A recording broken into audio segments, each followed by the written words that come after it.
Welcome to another episode of the Tell Nut Show. As always, we're your hosts. We have the fabulous and lovely Kirsha Fox, author of The White Leaf Child, and Thunder Deception and The White Leaf Child. I did them out of order. How That's dare I? okay. Yes, Thunder Deception and The White Leaf Child. She is a homeschooling mom of four, avid reader, and gamer. And my co-host is Julia J.K. Allen, editor, author, and author coach. She's a fantasy and horror author who loves to put magic on everything. Welcome. Yes. We're very excited to welcome our guest tonight. So tell us a little bit about them. Yes. Kennedi Morgan is the debut author of The Fated Ones. I have this book. I loved it. Read it in like one sitting, maybe two. Yes, high praises indeed. Yes. She is an independent romance author and lover of stories. She loves to write and writes what she loves. Kennedi lives on the East Coast with her husband and cat fur babies. Lovely. Welcome to the show. Thank you for having me. Yes, we're very pleased. It's our pleasure. So tell us a little bit about your writing journey. What got you started in writing, and what does it look like for you? Oh, man. So I've been writing since I was a kid. Basically, the first story I remember writing was like in kindergarten, maybe. And I wrote this very short story about two girls on opposite sides of a soccer team getting into a fight, and a referee pulls them apart and monologues about the importance of friendship and getting along. So that's kind of how it started. High school or so, I kind of just stopped writing and focused on like work and college and things. I started picking up writing with the intention of trying to get published probably about, I guess, 3 years ago at this point. And The Fated Ones, my debut novel, took me like a year and a half to fully write just because of imposter syndrome and things like that. So yeah, that's how I got started. Wow, we're glad you did get started, and congratulations on finishing books. That's not an easy thing to do. So tell us a little bit about the genres you write and why you chose them. Ooh, okay. So romantasy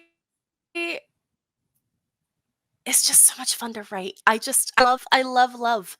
I'll be reading a book, and if there's no hand holding or anything, it's not for me. Right. Fantasy has been a favorite genre of mine since I was a kid. So, it only made sense to, take both and be like, now kiss. Right. And it helps that, authors like Sarah J. Maas and the big ones are, pioneering the field. So it's like, it's a growing, very popular genre. And I just happen to, every time I pick up a romantasy novel, I know I'm going to be kicking my feet and giggling like a little schoolgirl. So. Yeah. No, there is something for that fun, giddy feeling we have from reading those stories. I love that.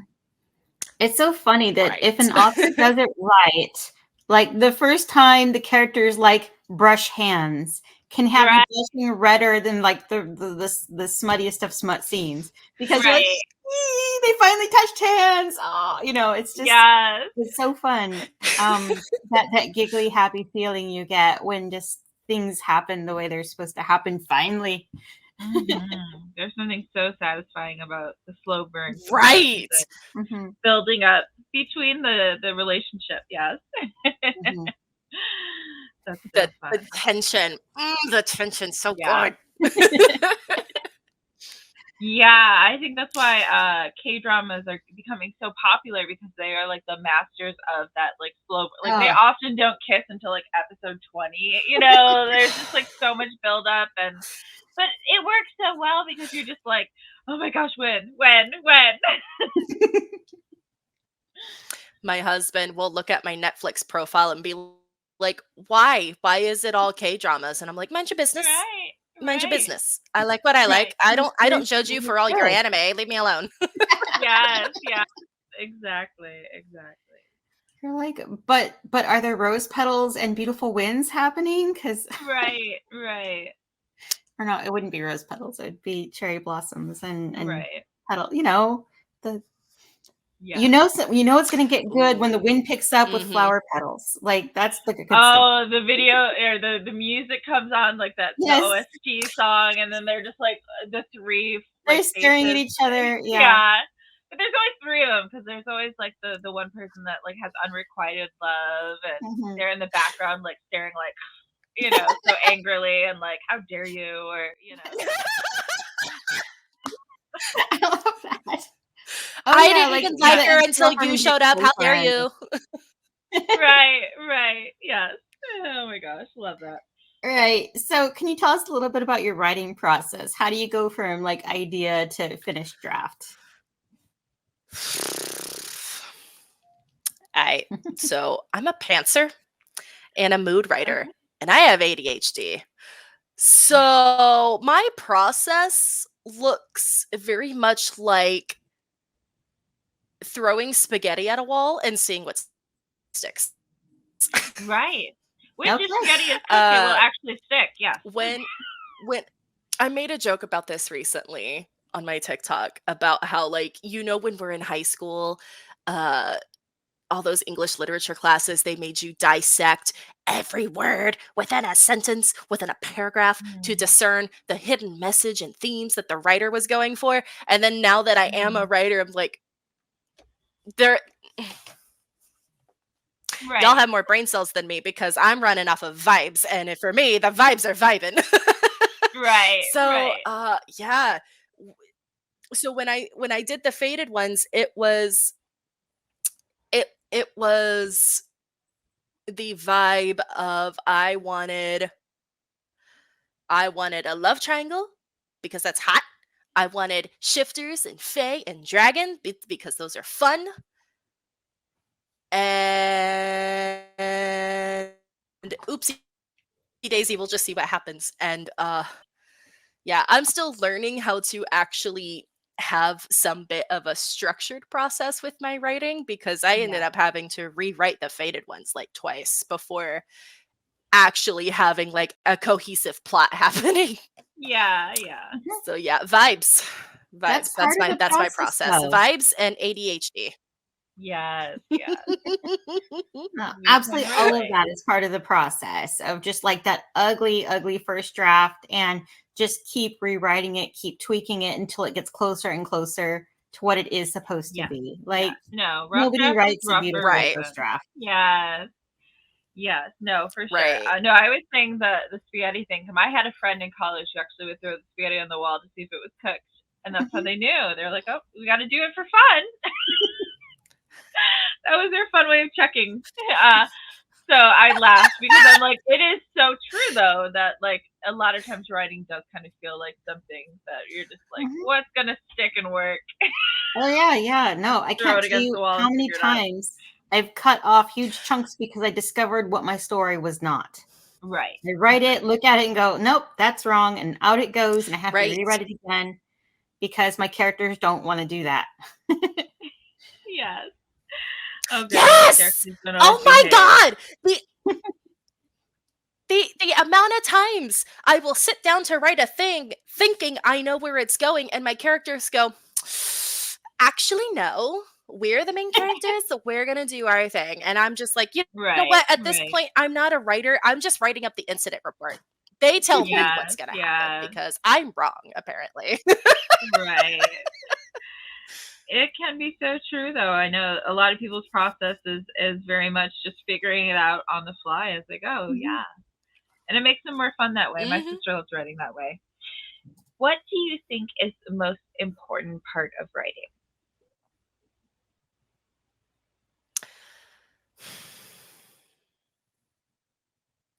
I think the most important part of writing as an author is that you're enjoying the work that you're writing. There was a huge section about halfway through the book where my editor pointed out very lovingly but very bluntly, like, you're checked out here. You're just writing just to write, aren't you? You're not actually invested in what's going on. And I was like, She's like, Oh I can no, tell yeah. you figure out, what you want to do here in a way that's going to be interesting for you, because if you're bored as a writer, your readers are also going to get bored and they're going to stop reading. So I think Mm. the most important part of writing is just enjoying what you like, because if Yeah, you enjoy it and really love it, then you're going to find your people. absolutely. Mhm. No, No, that's a totally wonderful agree. Yeah. answer. Yeah. You have to Definitely make sure agree. you're going to enjoy it because, like, Mhm. honestly, that is the biggest reward of writing. Mm-hmm. Like, Right. And even if Mhm. you don't enjoy writing, we all enjoy having written, right? We love that accomplished feeling that comes with it afterwards. But no, it's so true that, like, they say, like, no tears in the writer, no tears in the reader. I don't necessarily think I have to cry when I write, but I do have to enjoy what I'm doing, because if I'm bored with it, then of course it's not going to be the best writing I've ever done. Yeah. Right. Right. And apparently Yeah. people can tell when you're bored, because my editor read me to filth. She's Oh like, my "You're gosh, not yes. invested at all, are you?" It's like, "No."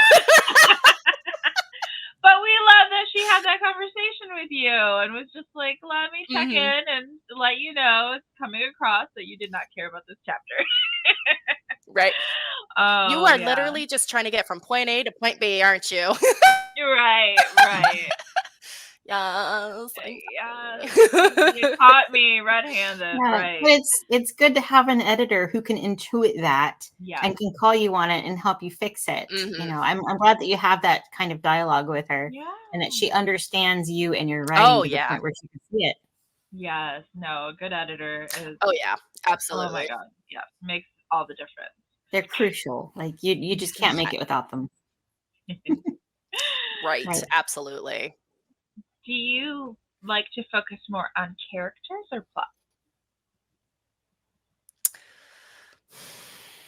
I would say both are important, but I definitely find myself caring more about the characters so much than the plot, because Mm.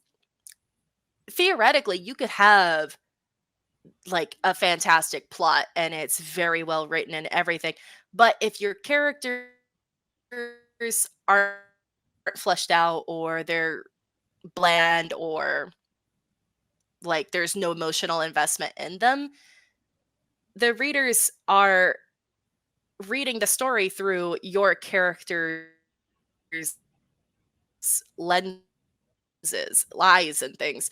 So, not going to give the story a chance to show this plot's really amazing, though. Well, okay, but your characters suck. So, you Mm. know, so especially when I'm coming up with stories, when I was coming up with the Fated ones, uh, the first thing that came to mind was the characters. Right. Sky, mostly, my non-binary dragon fae, who I love dearly and my readership adores. But Mhm. from there, it was like, okay, I have these three characters. What are they doing and what's happening? And from there, that's the plot started to come into play and go from there. But definitely the characters, more than plot. Yeah, and I find that if you know your characters really well, that will help you figure out your plot as well. Mhm. We've talked about that. Yeah. Right. Who Hmm. is your favorite author and what's something that they do really well?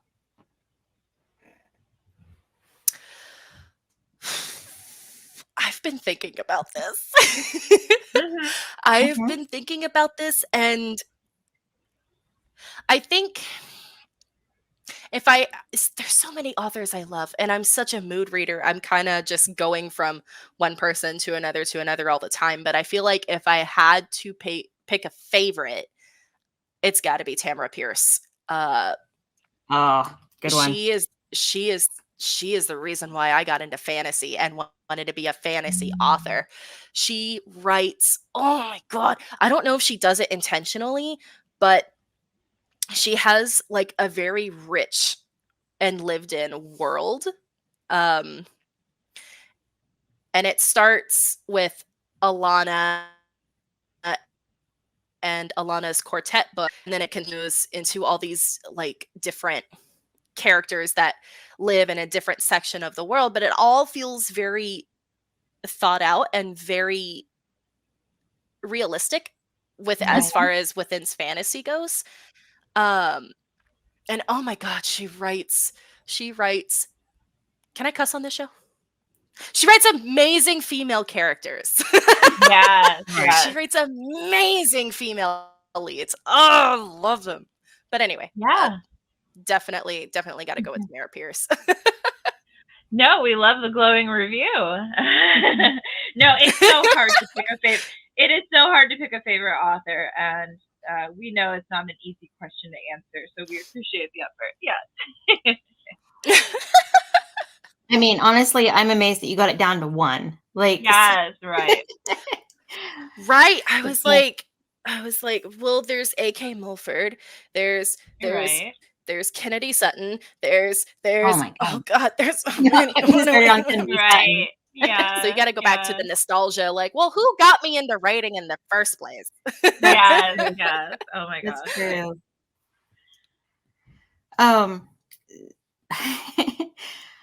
What would you say you have learned from the writing process?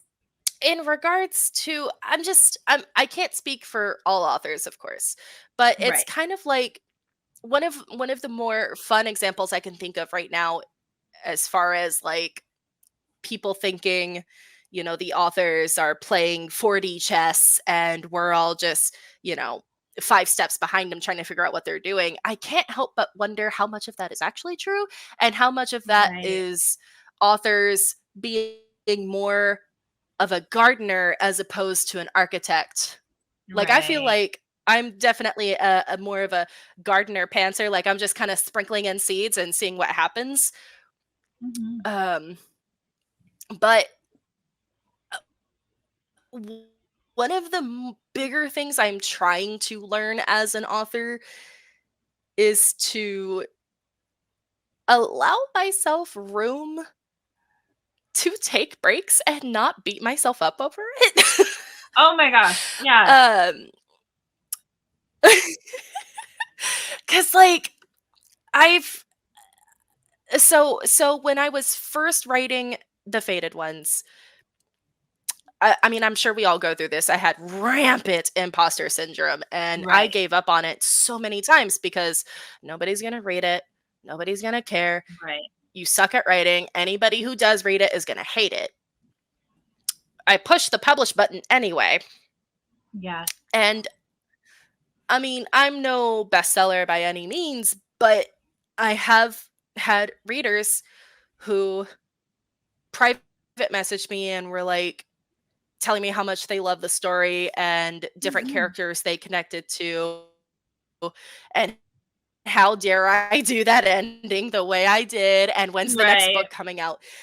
So now, as I'm working on the sequel, I have rampant imposter syndrome, but instead of it being nobody's gonna like it, nobody's gonna read it, now it's replaced with you're gonna let everybody down. Right. Right. Oh Everyone who loved book 1 is gonna hate you can't book live 2. up to the hype. Right. Yes. Right. So I haven't been able to actually work on book 2 in months because anytime I open up the Word document, first off, I don't even remember where I was going with it because vibes and just that rampant mean little voice. So that's something I am working on. Yeah. Learning.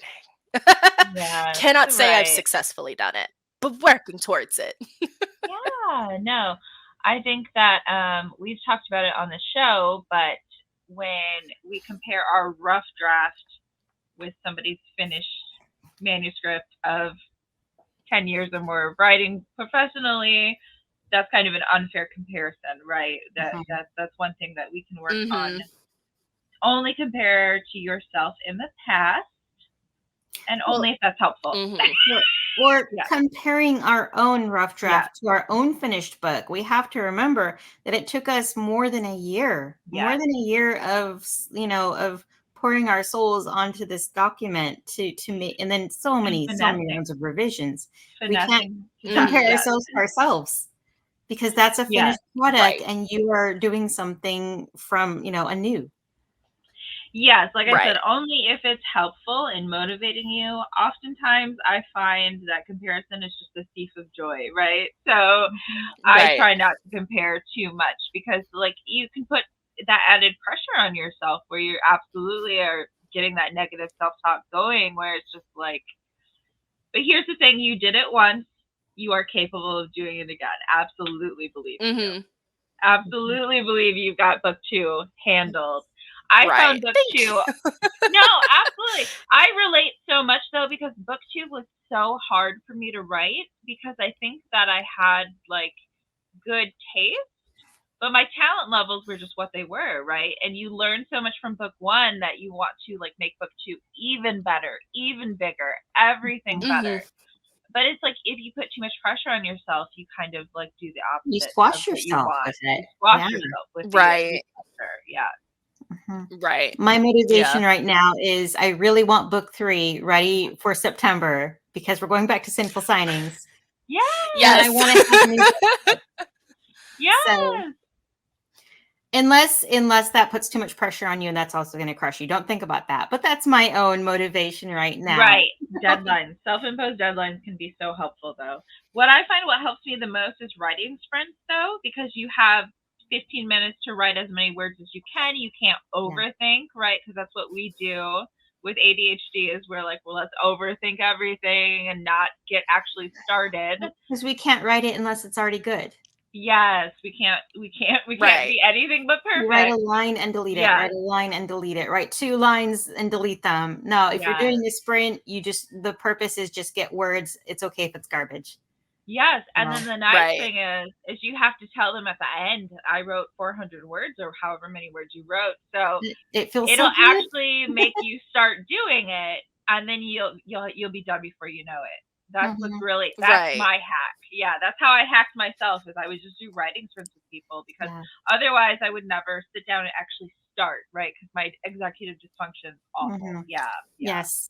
As a fellow ADHD Kennedy, say it with me. I have this mantra that I whisper to myself before I start writing, and is, let it suck. Yes. Let it suck. Let it go. Just write it first. You can edit it later. You got this. But it has to be perfect the first time. Right. Absolutely. No, I have to say that. Like, I have to tell myself, let it suck. And it gives myself permission to let it suck, because it's going to. Yeah. Eventually it will be beautiful and polished and perfect and clean.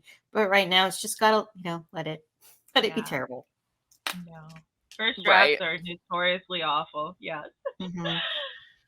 One of my favorite quotes, I'm just shoveling sand into a box to build sandcastles later. Right. That's your first draft. So you're just getting the raw materials together to then make the masterpiece look like it was always there all along. I love that. Yeah. Do you have a favorite part of writing? Pivoting, right? So, okay. I know y'all probably think I'm gonna say the spice. It's not the spice, it's the fight scenes. So when I was growing up and got heavily inspired by Tamara Pierce and wanted to write fantasy, I started dabbling in fantasy, and my older brother Casey loved reading the fight scenes that I would write. He would skip over everything else, especially the kissing scenes. He would be like, don't care, do not care. Where's the dragon and when are they fighting it? That's what I want to read. And he unfortunately passed away a couple years ago, but there's something like that just activates my inner gremlin when I'm getting into the nitty-gritty details of, like, a dagger piercing somebody or something, and I'm like, ha, this is great. Right. I had a reader message me and was like, I felt that was rude. Just like, yes. Right. So Oh my fight gosh. scenes are my favorite thing to write, and I think it shows. Yeah, no, that's amazing because like fight scenes can Because I really like just make I or just have break. so much fun Yeah. with it. No, that's awesome. Like fight scenes are so difficult to write because you don't want it to sound like a chess game written out, right? Right. And you don't want it to sound like over melodramatic. Like there's so many like nuances to get, and then like how do we describe it and make you feel like in the moment? And so doing a fight scene well, like kudos to you. Right. Yes, I love that. That's your favorite part to write.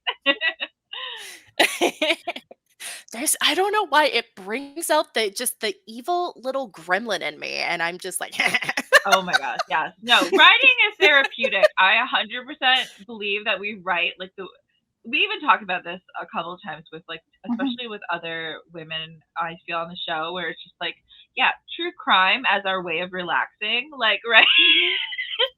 How does it make sense? But it's so true that it's just like, yeah, I want to put on a feel good show, true crime. Yeah, that's where I go, But it's like it's so true with writing being therapeutic. Like right. sometimes writing the most like evil stuff feels the best. I mean, kudos to you for actually enjoying like the fight scenes because those are really tough for me to write because my first attempts at it would be like, and then you stab him, and then you stab him, and then you kick him, and then like, and then you can see in your head. But how do you describe their movements in such a way that the reader is going to see what you're trying to say? And then how do you make the reader feel like they are part of that fight and they are in there with the dirt and the fire and the smoke and the pain and the it takes me so many drafts to achieve that perfect fight scene. So yeah, no, that's awesome. But I'm that's a really fun favorite to have. Yeah, I love it. You're like, yes, violence. Yeah. Mother, I crave violence. Yes. Yes. Me and the random TikTok noises. That's how you know you're in the ADHD club right now with us. Yes. Random TikTok noises and stuff going on. Yeah. This is our most ADHD moment. All right. So yeah. So what is your least? And a hiya. And I and we kick her, sir. Go ahead. Yeah. What is your? I think we have a delay. Yeah. All right. What is your least favorite part of writing?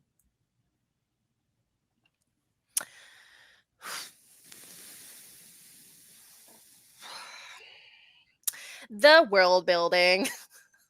Okay. I struggle. I don't know how well I did it in the first book, but like the world of Tellus has a Fae and Shifter war going on, and like there's witches and different types of shifters and dragons and oh by the way random fae and all these little things, right? And that's fun, but try to explain the world and its nuances and its politics and like little things without info dumping on the reader and making it boring. Not my comfort level. Don't know how well I'm pulling that off. It's hard. Like how do I explain the dragon's motivations without them monologuing for pages? Right. So definitely my least favorite part. Yes, one of my insecurities with Son of Deception is I feel like I info dumped a little too much, but it was so important to me for people to know and have context. So like I did that. Yes. I think that there's like a little bit of info dumping people will forgive because they do value the information.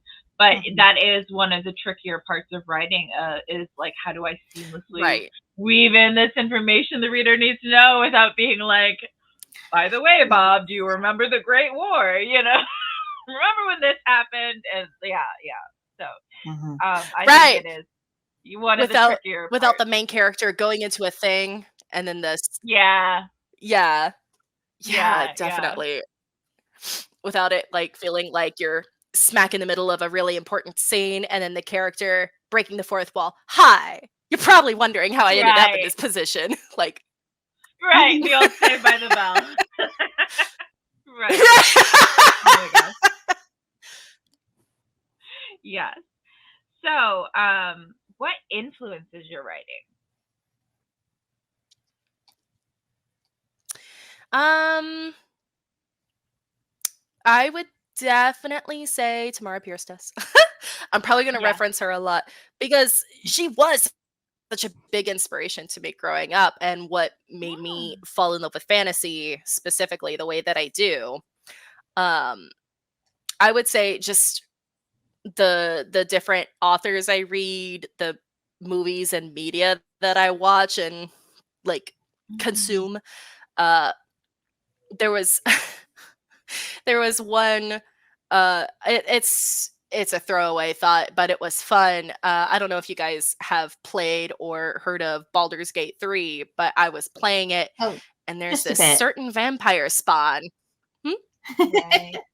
Just a bit. Okay. There's this certain charming vampire spawn who can go evil, actually, if you so choose. And part of me was like, I kind of want to explore that. What if? What happens after you marry the vampire lord and become his spawn? What would that look like? And there, for a very brief moment, was like, I could write that, but I'm not going to. Dark romance is not my thing, I've learned. Yes. I find that romance in general is very hard for me to write. I'm very much love reading it, but know my limitations when writing it. I like cozy, sweet romance over dark. I can't write it because I can't root for those characters to be together. Like, right. And my girl run. Right. The red flags. The red flags in this book. This is not good. I need therapy, not a relationship. Right. Some of them is so true. Yeah. I only enjoy the love interest being evil to everybody except his love interest. Don't be evil to her. That's gross. Right. Yes. There's some tropes that I just don't gel with. Yeah. Disclaimer, not yucking anybody's yum. It's just not for me. And I gave it the college try. I delved into Haunting Adeline and said, I'm good. Yeah. DNF. Yep. Well, I haven't read that one, but isn't that particularly dark? Like, that's like dark. It's from what I very it's pretty dark. Yeah. It's so dark. It's so dark. And I'm just like, I don't. How are you supposed to like this guy? Okay. Okay. Y'all girlies enjoy it. It's not for me. Right. Yeah. Okay. How have you ever dealt with writer's block, and how do you kind of work your way past that? Currently dealing with it. Yes. Okay. Let's talk strategies then. Yeah. So the last time, so when I was writing the Fated Ones, I had about a 6 to 8 months worth of writer's block, mostly self-inflicted of, it's not gonna be good, blah blah blah. The way I got out of it at the time was pure ADHD hyperfixation. I opened up the Word document after not touching it for a very long time and reading it and going, oh, this is actually pretty good. This isn't bad. Right. Why did I think it was bad? And then because it snagged my interest, apparently my one working brain cell said, this will be our next fascination for the next 6 months. Get it done. And I just... Right. So I'm kind of hoping that happens again, but it hasn't happened yet. Oh yeah, ADHD hyperfixation, and once you can harness that, you're unstoppable. Right. It's just that trick of harnessing it. Gotta chase the dopamine. I will give one of my favorite ways. So one is like occupying your hand but leaving your mind free to work. So like crocheting, doing the dishes, those menial tasks that gives your hand something to do while you can kind of think in the back of your mind about the story helps. But my favorite thing that I did is I had really bad writer's block writing my first book. And then I was like, I heard this tip where you take like a secondary or a minor character that will never have a point of view in the story, and you write a scene from their point of view.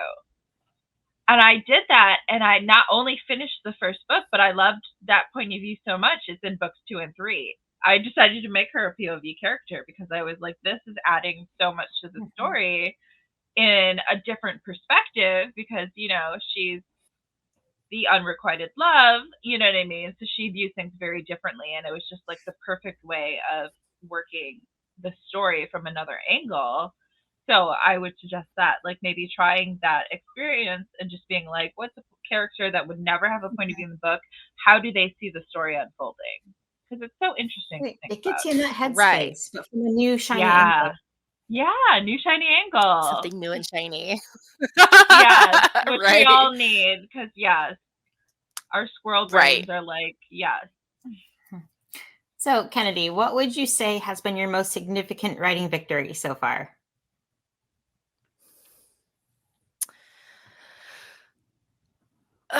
Honestly, hitting the publish button for the first time because Yes. I never thought I was going to get there.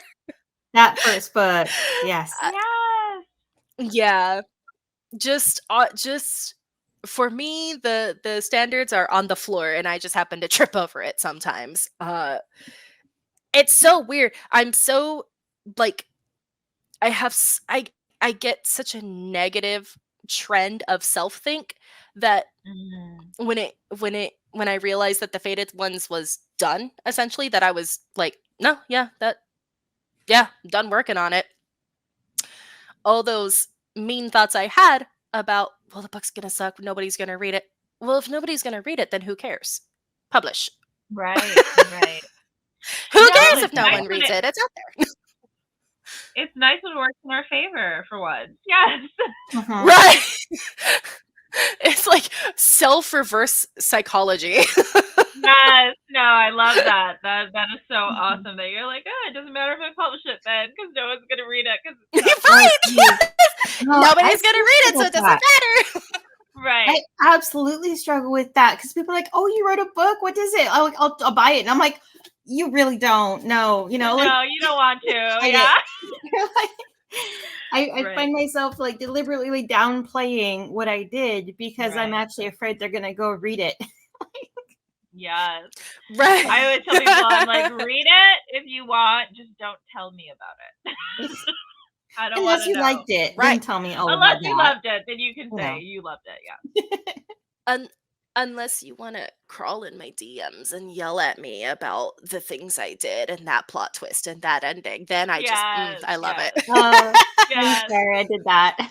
Right. Oopsie Like, daisy. how dare you? But those are actually positive in a way because they cared enough about those characters that they are injured on their behalf. Like that's an emotional reaction that you are, you know, getting from people. That it means something. Awesome. Yeah, that is amazing. All right. So, are you reading anything right now? Yes. Oh man.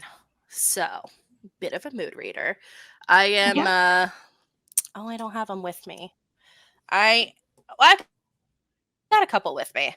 So, I am currently working on Guardian War Chronicles: The Atlantic's Paradox by my friend Jeremy Meringue, aka Mulford's A River of Golden Bones. This one's a shifter fantasy romance. This one is a sci-fi drama. The ending to this first book is illegal. Anyway, I don't know if he'll ever see it. I'm also working on A Sneaky Lass. That's my favorite. Invoking the Blood by Callista Deep.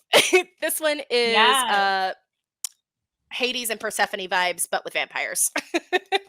Oh, nice. So, that sounds amazing. Yeah. And that's just a couple that I'm such a mood everything that I'll pick up one of these books and then like set them down to get ready for work or something, and then I come home from work and I'm like, oh, you know what? Hold on. I want to see Right. what Sneaky Lass has got going on now, cuz I left at a pretty good part, and will I ever finish any of them at this point? Who knows? Because I'm working on I'm so sure many, you will. but yeah. As long as you're happy and having fun, that's the point of reading, is to relax and escape. So, no, very exactly. true. Yeah. I have been known to read 5 books at the same time because I get to a point in the book where I'm like, I can't stand the tension and I need to put you down. And then I'm like, but I'm still reading. So we're going to pick up a different book, you know? Like, or you lose your book. You cannot find the book. It is nowhere. So you're forced to just pick up a new one until you find the old book. Yes. So then you're like, exactly. I have found you. Yes.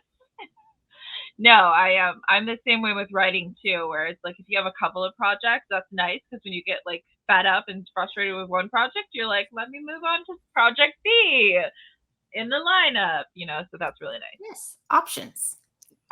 Exactly. Yeah. It's not ADHD. It's options. Right. Yeah. Right. Yeah. I love that. Yeah. Oh goodness. All right. Have you ever been given writing advice that you just hated?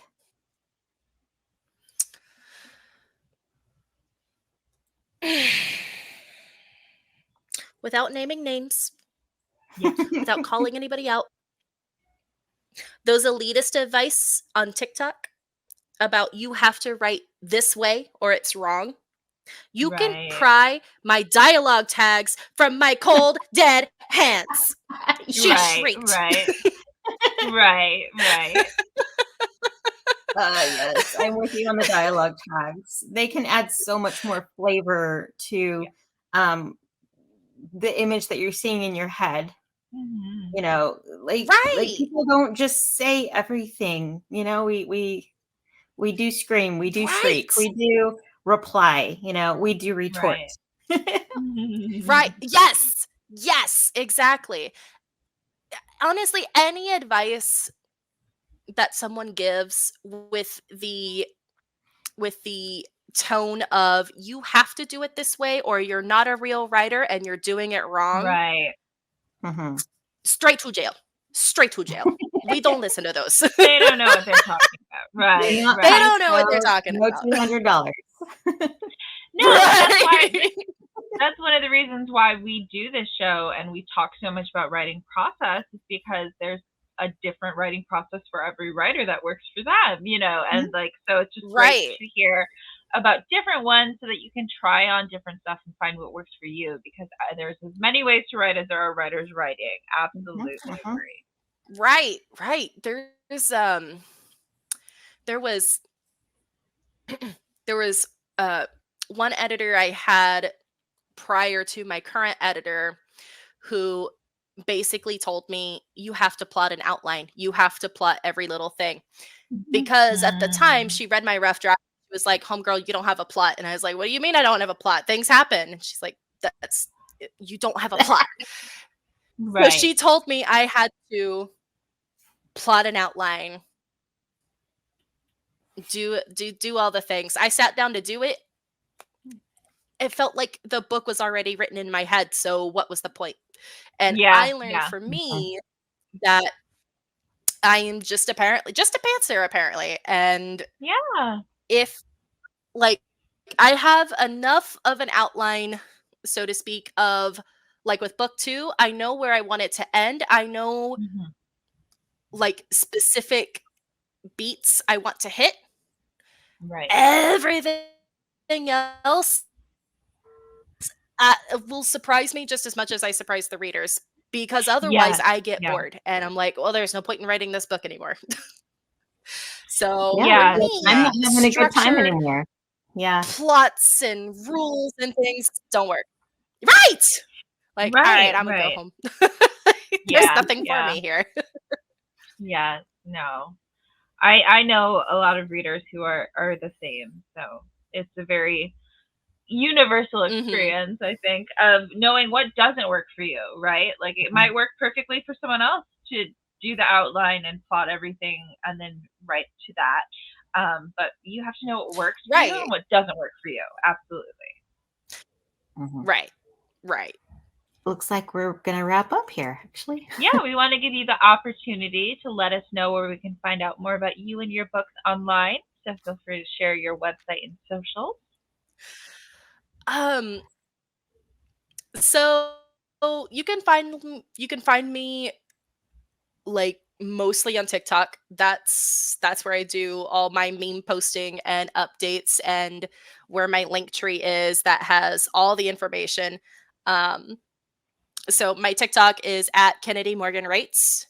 I do have an Instagram, but it's mostly just pictures of my cats. So if you want anything bookish related, check out my TikTok. Go to the link tree. Faded Ones is available on KU. I did have an author website. I can no longer afford the subscription, so that's the thing. So yeah, TikTok. that's where you find me. It's expensive to be an author. There are so many services and things you need to pay, all these fees. Right. It can definitely add up. Yes, the website kills me. That's the one that I hate paying for. But like when you don't have it and somebody asks you for a website, and I'm just like, I just got rid of it or something. You know, like I don't want to be that person either. Right. Yeah, but that's what kills me. Right. Because it also takes forever to get it started. Can I interest you in TikTok memes instead? Yes, right. Like open up the jacket with all the TikTok memes. Yes. Love that. But thank you so much for joining us. Yes. No, thank you so much for joining us. Thank you for having me. Blast talking to you. Yes. And thank you. It was wonderful to see you again. Yeah. It was great to see you too. Thank you to everyone who's listening along at home. Remember, there's more than one way up a mountain, and our next week's episode will air on Friday, as always. If you are interested in being a guest on the show, you can find us on socials at The Talmot Show or email us at thetalmotshow@gmail.com. Thanks again. Thanks again for listening. If you enjoyed the show, consider subscribing and liking. We appreciate all the support. Julia J.K. Allen is an author, editor, and coach, and can be found at hijingsrudder.com. Kirsha Fox is an author, avid reader, gamer, and mother to 4, and you can find her at kirshafox.com. Thanks and see you next time.